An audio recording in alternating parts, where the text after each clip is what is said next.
el título 2 de la corona. Artículos del 56 al 65. En total, 10 artículos. Artículo 56. El rey. Punto 1. El rey es el jefe del Estado, símbolo de su unidad y permanencia. Arbitra y modera el funcionamiento regular de las instituciones.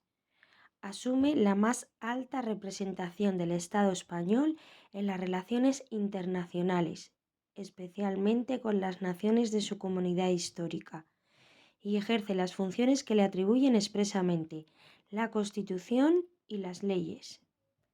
En este apartado primero del artículo 56 nos quedamos con que el rey es el jefe del Estado. Es una pregunta de examen. Jefe de Estado.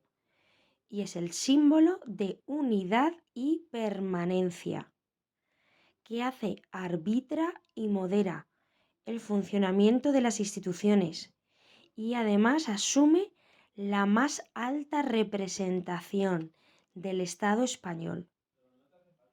En las relaciones internacionales, especialmente con las naciones de su comunidad histórica, esto es una pregunta de examen, de su comunidad histórica, y ejerce las funciones que le atribuyen expresamente la Constitución y las leyes. En su punto 2 nos dice que su título es el de Rey de España y podrá utilizar los demás que correspondan a la corona. El apartado 3, la persona del Rey de España es inviolable y no está sujeta a responsabilidad. Sus actos estarán siempre refrendados en la forma establecida en el artículo 64, careciendo de validez sin dicho refrendo, salvo lo dispuesto en el artículo 65.2. El artículo 64 de la Constitución nos dice que los actos del rey serán refrendados por el presidente de gobierno y, en su caso, por los ministros competentes. La propuesta y el nombramiento del presidente del gobierno y la disolución prevista en el artículo 99 serán refrendados por el presidente del Congreso.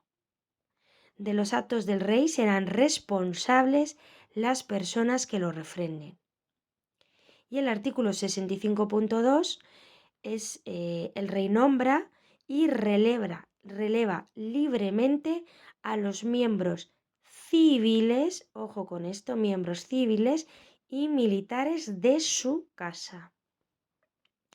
Entonces, en este apartado 3 hemos hecho mención porque nos habla del artículo 64, pues quien refrenda esos actos, pues son refrendados por el presidente del gobierno y, si fuera el caso, por los ministros competentes, y la propuesta y el nombramiento del presidente del gobierno y la disolución prevista en el artículo 99 serán refrendados por el presidente del Congreso, porque como no puede ser el presidente del gobierno, en estos casos, pues será refrendado no por el del gobierno, sino por el del Congreso.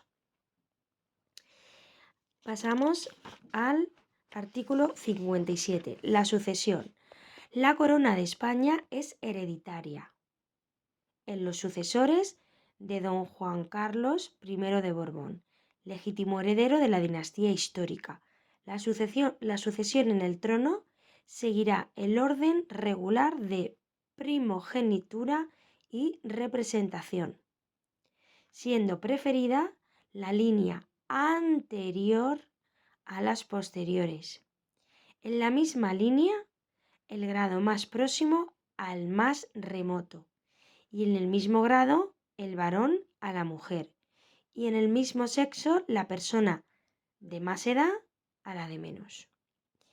El príncipe heredero, desde su nacimiento o desde que produzca el hecho que origine el llamamiento, desde su nacimiento, ojo, o desde que origine el hecho de su llamamiento, tendrá la dignidad de príncipe de Asturias y los demás títulos vinculados tradicionalmente al sucesor de la corona de España. El punto 3 nos dice que extinguidas todas las líneas llamadas en derecho, las Cortes Generales, no el Congreso, sino las Cortes Generales, proveerán a la sucesión en la corona que más convenga a los intereses de España. Aquellas personas que teniendo derecho a la sucesión en el trono contrajeran matrimonio contra la expresa prohibición tanto del rey como de las Cortes Generales, quedarán excluidas en la sucesión a la corona por sí y sus descendientes. Aquí hay que pararse a ver porque hay preguntas de examen en las que dicen en contra de la expresa prohibición o del rey o de las Cortes Generales. No, es tanto del rey como de las Cortes Generales la prohibición expresa contra ese matrimonio, lo que conlleva que queden excluidas en la sucesión a la corona tanto por ellos mismos como por sus descendientes. El punto 5 nos dice que las abdicaciones y renuncias y cualquier duda de hecho o de derecho que ocurra en el orden de sucesión de la corona se resolverán por ley orgánica. El artículo 58 nos habla del consorte. La reina consorte o el consorte de la reina no podrán asumir funciones constitucionales salvo lo dispuesto para la regencia. El artículo 59 es el de la regencia y nos dice en su punto 1 que cuando el rey fuere menor de edad, ojo, porque en algún examen he visto cuando el príncipe fuere menor de edad. No, en este artículo 59 de la regencia, en su punto 1 dice cuando el rey fuere menor de edad, el padre o la madre del rey y en su defecto el pariente mayor de edad más próximo a suceder en la corona, según el orden establecido en la Constitución, entrará a ejercer inmediatamente la regencia y la ejercerá durante el tiempo de la minoría de edad del rey. Punto 2. Si el rey se inhabilitare para el ejercicio de su autoridad y la imposibilidad fuera reconocida por las Cortes Generales, entrará a ejercer inmediatamente la regencia el príncipe heredero de la corona si fuere mayor de edad. Si no lo fuere, se procederá de la manera prevista en el apartado anterior hasta que el príncipe heredero alcance la mayoría de edad. El punto 3 nos dice que si no hubiere ninguna persona a quien corresponda la regencia, será nombrada por las Cortes Generales y se compondrá de 1, 3 o 5 personas, siempre número impar, 1, 3 o 5 personas. Punto 4. Para ejercer la regencia es preciso ser español y mayor de edad. Regencia, español y mayor de edad. Punto 5. La regencia se ejercerá por mandato constitucional y siempre en nombre del rey. El artículo 60 nos dice que será tutor del rey menor, nos hace este apunte, será tutor del rey menor la persona que en su testamento hubiese nombrado el rey difunto, siempre que sea mayor de edad y español de nacimiento. Aquí hay que ver la diferencia respecto a la regencia, porque en la regencia es preciso ser español y mayor de edad, y tutor, en este artículo que estamos viendo para ser tutor, hay que ser mayor de edad, pero español, ojo, español de nacimiento. El tutor tiene que ser español de nacimiento. Punto 2. Si no lo hubiese nombrado, será tutor el padre o la madre mientras permanezcan viudos. Tercero, si en su defecto lo nombraran las Cortes Generales, pero no podrán acumularse los cargos de regente y de tutor, sino en el padre, madre o ascendientes directos del rey. El ejercicio de la tutela es también incompatible con el de todo cargo o representación político. Artículo 61. Juramento. El rey, al ser proclamado ante las Cortes Generales, prestará juramento de desempeñar fielmente sus funciones, guardar y hacer guardar la Constitución y las leyes, y respetar los derechos de los ciudadanos y de las comunidades autónomas. O sea, el rey, al ser proclamado, ¿ante quién? Ante las Cortes Generales. Seguimos diciendo ante las Cortes. No se ha nombrado solo el Congreso de los Diputados, que muchas veces eso lleva a confusión en los exámenes. Hasta lo que estamos viendo, el artículo 61 nos habla de las Cortes Generales todo el tiempo.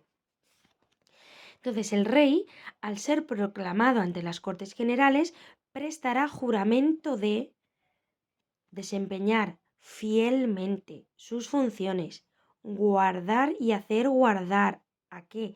La Constitución y las leyes, y también respetar los derechos de los ciudadanos y de las comunidades autónomas. El punto 2 nos dice que el príncipe heredero, al alcanzar la mayoría de edad, y el regente o regentes, al hacerse cargo de sus funciones, prestarán el mismo juramento, así como el de fidelidad al rey. Es decir, que el príncipe heredero, cuando alcance la mayoría de edad, y el regente o regentes, al hacerse cargo de esas funciones, prestarán el mismo juramento, así como el de fidelidad al rey. El artículo 62 nos habla de las funciones del rey. Corresponde al rey sancionar y promulgar leyes, convocar y disolver las Cortes Generales y convocar elecciones en los términos previstos en la Constitución. También convocar a referéndum en los casos previstos en la Constitución. En la Constitución, no en la ley. Pregunta de examen. Confunden con ello convocar referéndum en los casos previstos en la Constitución, no en la ley. ¿Vale? Luego el apartado D nos dice proponer el candidato a presidente del gobierno y en su caso nombrarlo, así como poner fin a sus funciones en los términos previstos en la Constitución. Nombrar y separar a los miembros del gobierno a propuesta de su presidente.